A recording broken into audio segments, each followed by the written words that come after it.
Beberapa tahun kemudian Tuhan akhirnya mengabulkan doa Sinta, di mana pada saat itu tiba-tiba saja Sinta bermimpi bertemu dengan ketiga anaknya. Dan ternyata betul pula tuh Nadia apa yang dibilang sama Nenek Aji dulu. Selama ini ketiga anaknya itu ternyata dirawat dengan sangat baik. Ketiganya tampak sangat cantik, tampan Nadia. Mereka mengenakan pakaian kerajaan yang indah semuanya. Sambil menangis haru, Sinta pun memeluk dan mencium mereka satu persatu. Lalu sambil tersenyum ketiga anak itu bilang, "Ibu jangan khawatir, kami baik-baik saja." Aduh, kenapa sedih ya aku?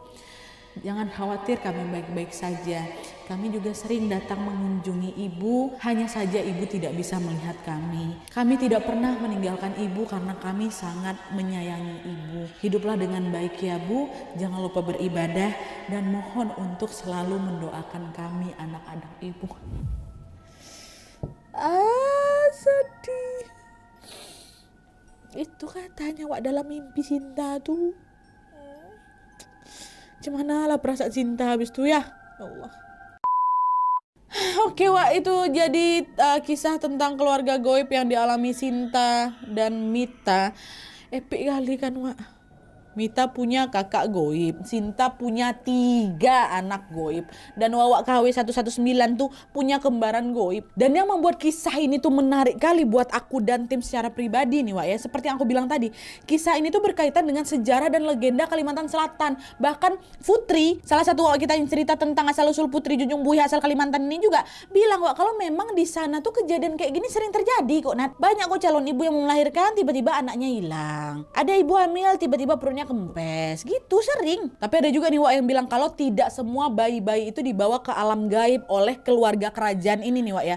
Ada juga sosok biasa atau sosok biasa ya, sosok gaib biasa lainnya tapi bukan sosok dari kerajaan itu yang juga turun membawa mereka. Jadi nggak semuanya dibawa ke tempat kerajaan itu, ada lagi ke tempat lain lah gitu, another dimension lah. Makanya tadi bisa dibilang keluarga Mita sama Sinta ini beruntung karena keluarga mereka di alam sana tuh dirawat langsung sama keluarga kerajaan itu loh Wak. Makanya udah pasti bisa terjamin tanda kutip. Aku juga penasaran Wak, kenapa bayi-bayi tak bersalah ini dibawa ke alam goib? Kenapa nggak dibiarkan aja hidup di alam nyata ya kan? Nah ini juga ada penjelasannya, karena katanya nih, konon katanya mereka yang membawa bayi-bayi ini ke kerajaan mereka karena mereka memang suka sama bayi-bayi itu Wak. Mereka mau dengan sukarela merawat anak-anak ini. Bahkan juga anak-anak yang diambil ini tidak merasa keberatan kok dirawat sama keluarga goibnya mereka yang ada di alam tuh, ngerti kalian kan? Aku paham kali ini buat kalian yang mungkin ragu, mungkin skeptis kali dengan 2 kisah yang aku sebutin tadi Wak, atau bahkan skeptis dengan kisahnya Putri Junjung Buhi. Nggak apa-apa, wajar. Kalau dipikir-pikir secara logika pasti kisah ini kan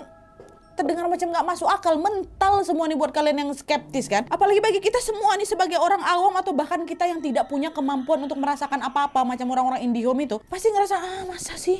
Kok bisa? Mental lah gitu kan. Nah itulah di sini juga aku nggak mau memaksa kalian buat percaya juga Wak. Hanya saja yang mau aku ingatkan ke kalian semua nih kita nggak bisa denial Wak kalau kita nih hidup berdampingan sama mereka. Kita berdampingan dengan alam goib.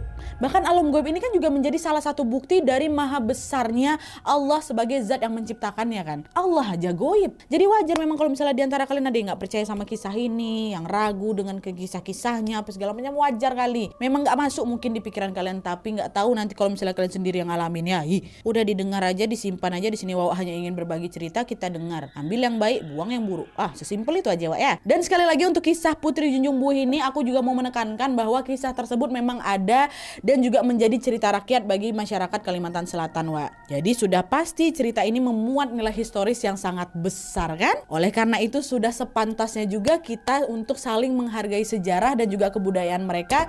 Begitu pula dengan sejarah dan budaya dari daerah-daerah kita lainnya. Jadi ya sudah, sekian dulu videonya. Terima kasih banyak Mbak Mita, Mbak Sinta dan semua keluarganya. Semoga kalian semua sehat-sehat selalu dan selalu dalam lindungan Allah Subhanahu wa taala. Dan buat Wawak Kalimantan Selatan di sini yang mendengar ceritaku tentang Putri Junjung Buhi, mungkin ada informasi yang kurang atau informasi yang harus dikoreksi atau ada yang keliru, kalian boleh Wak perbaiki aja di kolom komentar di bawah dan tambahin lagi informasi-informasi lain yang kalian tahu yang tidak aku sebutkan di video ini.